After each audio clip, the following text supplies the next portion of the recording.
Bueno, muy bien. Estoy con el rompiendo cadenas de esta jornada, ¿verdad? Y sabe algo que muchas veces nos marca, es que la gente va a las iglesias, busca la religión, busca el relacionamiento con lo sobrenatural, porque evidentemente está buscando algo para su vida. Muchos quieren y necesitan verdaderamente de una prosperidad material o financiera. Muchos quieren desamasar su auto, otros quieren, bueno, eso sucede, muchos quieren arreglar su matrimonio, transformar su casa, edificar, comprarse algo, en fin. Creo que más del 50% de los interesados en algo de lo sobrenatural apuntan a cambios en el área financiera o en el área matrimonial. Muchas son las personas que sufren en esas áreas. Y definitivamente el hombre, cuando no sabe lo que hacer y cuando no sabe cómo actuar y no consigue ver una luz al final del túnel, como se le dice, bueno, busca siempre en lo espiritual o en lo sobrenatural algo que traiga destellos de un cambio o manifestaciones de una salida. Muy poca gente que llegó a las iglesias en alguna época de su vida, llegó con la verdadera preocupación que debe alimentar el corazón de quien está fuera de la iglesia. Es la idea de cómo puede o qué debe hacer para salvarse. Bueno, es muy difícil en pocas palabras decir esto. Nosotros los cristianos enseñamos, y lo aprendimos antes, que es por la fe en Jesucristo, por el arrepentimiento de los pecados, que el hombre alcanza salvación. Y eso desata en la vida del hombre un proceso, un plan de Dios que empieza a cumplirse a etapa tras etapa, que no tiene una previsión de extensión o de tiempo o de duración. Nadie sabe en cuánto tiempo alguien es convertido de verdad. Nadie sabe cuándo comienza ese proceso y hace la primera oración de aceptar a Jesús, cuándo su vida va a cambiar. ¿Seré rico mañana? ¿Mi matrimonio cambiará para el mes que viene? ¿Será que al final del año, cuando nazca el primer chico, ya voy a estar feliz con el casamiento? En fin, hay cantidad de cosas que uno piensa que le da importancia, pero que no son las que verdaderamente importan. Si usted se da cuenta y piensa un poquito, las finanzas son importantes mientras uno trabaja y tiene cuentas que pagar. Una vez que uno se llena de plata, no tiene más sentido una buena finanza o un buen caudal financiero. El matrimonio es algo bárbaro para esta vida, porque luego que uno se muere, uno ya no tiene ni el mínimo recuerdo de que se casó una vez, que tuvo una linda luna de miel y que construyó una buena familia en este tiempo. ¿Sabe lo que aguanta y permanece con el pasar del tiempo? Es el destino espiritual del hombre. Es si el hombre en su vida tomó decisiones y tuvo actitudes para ser salvo. Vale decir, para que una vez que se hayan cumplido sus días sobre la tierra, su destino apunte a vida eterna, apunte a vivir con Dios y no a recibir un castigo eterno, como le decimos, la muerte eterna yéndose al infierno. El libro de Hechos, en el capítulo 16, habla de una historia muy linda. Habla de una historia en que un carcelero, alguien que era encargado de cuidar presos, hace exactamente una pregunta que quizás pocos cristianos de hoy lo hacen. La pregunta es, ¿qué debo hacer para ser salvo? ¿Sabe? Eso me hace acordar una conversa de Jesús con un joven rico, un joven que desde temprana edad había sido enseñado en las reglas, en los principios de Dios. Ese joven, aparte de bien sucedido financieramente, de tener propiedades y de alcanzar el éxito, sea a través de la herencia o sea a través de sus negocios, él tenía un corazón dispuesto para lo que Dios enseña en su palabra. Él se acerca a Jesús y le hace la misma pregunta: Maestro, ¿qué debo hacer para ser salvo? Bueno, Jesús le responde conforme a lo que él quería oír y le dice: cumple tus mandamientos, honra a tu padre y a tu madre, ama a Dios sobre todas las cosas, y todos estos mandamientos que vienen de allá, de los tiempos de Moisés. Él, como sintiéndose autosuficiente, le dice: Jesús, todo eso lo he hecho desde mi niñez, de mi juventud. Entonces Jesús lo mira y le da una respuesta que le quita el piso. Le dice: vende todo lo que tienes, dáselo a los pobres y sígueme. Bueno, yo creo que ese chico no volvió más a Jesús. Porque Jesús, cuando lo escuchó hablar, leyó que en su corazón había algo que era Dios en su vida. Él no estaba delante de un Dios para él, él estaba delante de un maestro que enseñaba cosas de Dios. Y él no estaba dispuesto a seguir a un maestro, él estaba apenas queriendo corroborar sus decisiones sabias. Sabe, a veces el éxito en algunas áreas de nuestra vida nos llevan a creer que hemos tomado decisiones sabias. Yo estoy en tal lugar porque he sido merecedor. Yo estoy en tal situación porque he trabajado duro. Yo tengo una linda familia porque he sido un buen esposo. Yo he plantado muy bien, por eso tengo derecho a una buena cosecha. Bueno, esas son cosas que muchas veces el hombre piensa.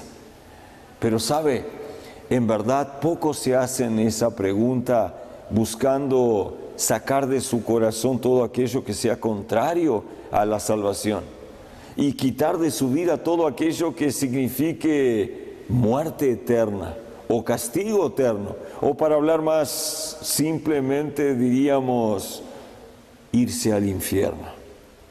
Sabe, la salvación es algo que uno debe conquistarla. La salvación demanda el señorío de Jesús en nuestras vidas. La salvación demanda un cambio de actitud, un cambio de carácter, un cambio de corazón y un cambio de pensamiento.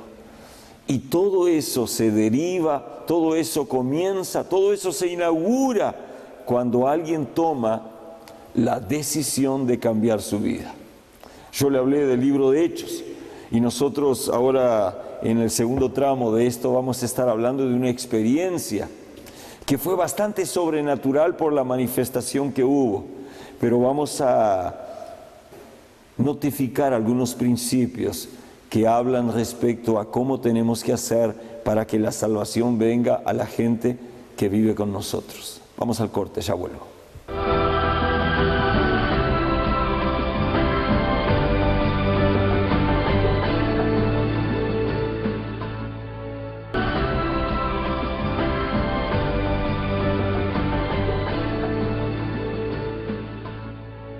Bueno, yo le hablé al comienzo de este trabajo sobre la preocupación que uno tiene cuando viene a Dios. Preocupaciones que no hablan mucho de una preocupación que debería ser fundamental para los cristianos. El ser salvo, el ir al cielo cuando uno se muere. Bueno, y yo le hablaba respecto a experiencias y preguntas que la gente tiene cuando se acerca a Dios, mismo siendo visto Jesús como un maestro.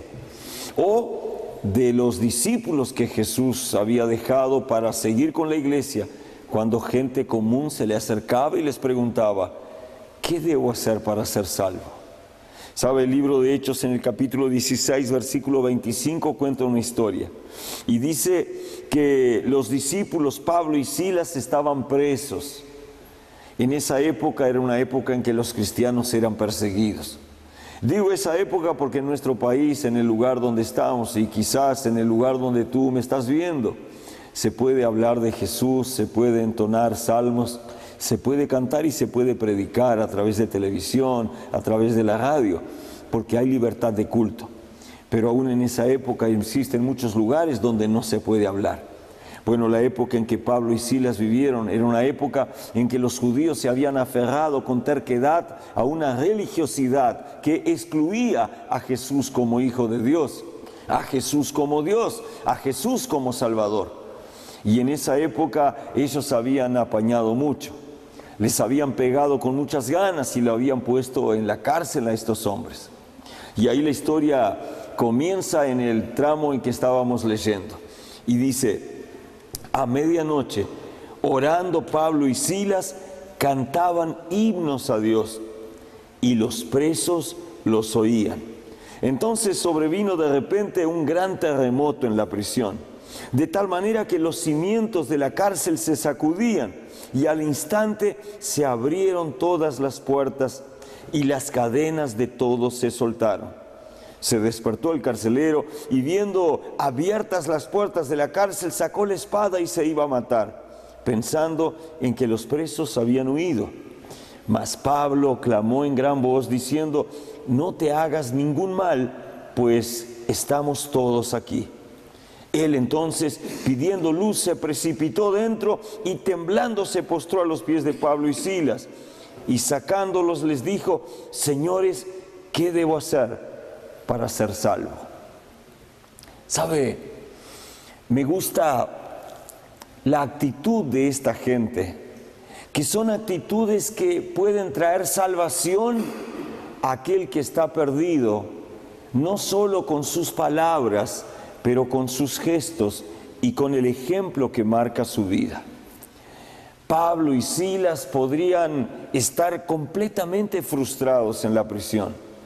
Ellos habían sido encarcelados porque predicaban a Jesús, porque cada vez la gente más entendía que Jesús era el Cristo, el Dios esperado, y que era Él el que otorgaba, y a través de Él y solamente de Él, la salvación a aquel que creía que Él era el Hijo de Dios, que había muerto en la cruz, que había resucitado al tercer día y que estaba sentado a la diestra del Padre. Por eso le pegaban.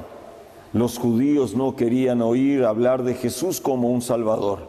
Para los judíos Jesús era un profeta, apenas un profeta.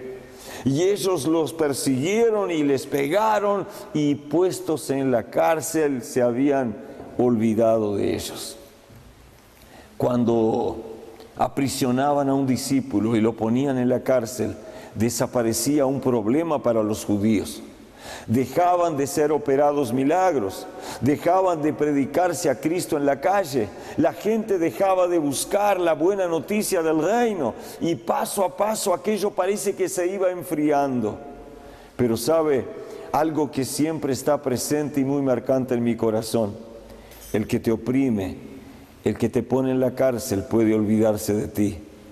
El que recibió una buena dádiva de ti, un buen favor o una buena ayuda, puede olvidarse de ti. Pero Dios nunca se olvida de ti. Dios se acordaba y sabía que Pablo y Silas estaban hechos prisioneros. Hay algo que me marca, y es que Pablo y Silas no desmayaron en esa actitud y buscaron hacer cosas en la cárcel que hacía con que Dios se acordara de ellos.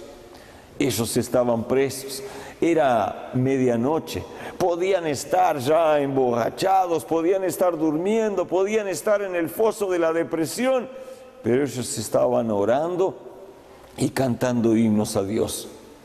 Uno nunca canta un himno diciendo que ha arruinado su vida. Uno nunca canta un himno diciendo que Dios se ha olvidado de él. Uno siempre canta un himno para enaltecer a Dios, para agrandarlo, para manifestar su poder y declarar su gloria. Y esto era lo que hacían esos hombres. Cosas que yo aprendo de esa historia. Cuando estoy en mis lamentos, en mis dolores, en mis prisiones, en mis persecuciones, yo debo tener bien presente que el hombre puede prenderme, que la justicia puede hacerme mal, que el juez puede equivocarse, que la gente puede abandonarme, pero Dios jamás me abandona. Yo tengo que tener presente que yo espero, tengo la expectativa en mi corazón de que se va a gestar un cambio, y ese cambio va a hablar de salvación a mi alma, va a hablar de salvación a mi espíritu, va a hablar de salvación a mi casa, y va a contagiar a los que están a la vuelta con lo que Dios va a hacer en mi vida. Esta es la actitud de un cristiano. Pablo y Silas cantaban, los presos estaban oyendo. ¿Sabe? El estar oyendo está desatando en el corazón de la persona la semilla de la fe. La Biblia dice que la fe viene por el oír, y el oír la palabra de Dios. Esa gente se preguntaba, estos son presos como nosotros, pero no están arruinados como nosotros. ¿Qué hay en ellos que nosotros no tenemos y que los lleva a cantar en la prisión?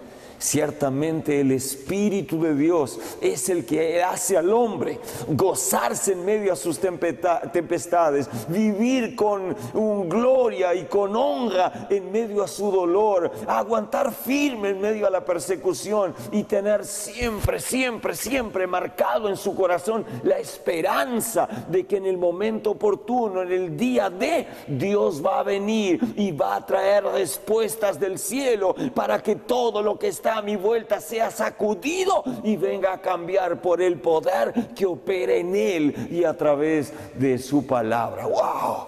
¡Qué lindo esto! Voy a un corte, ya vuelvo.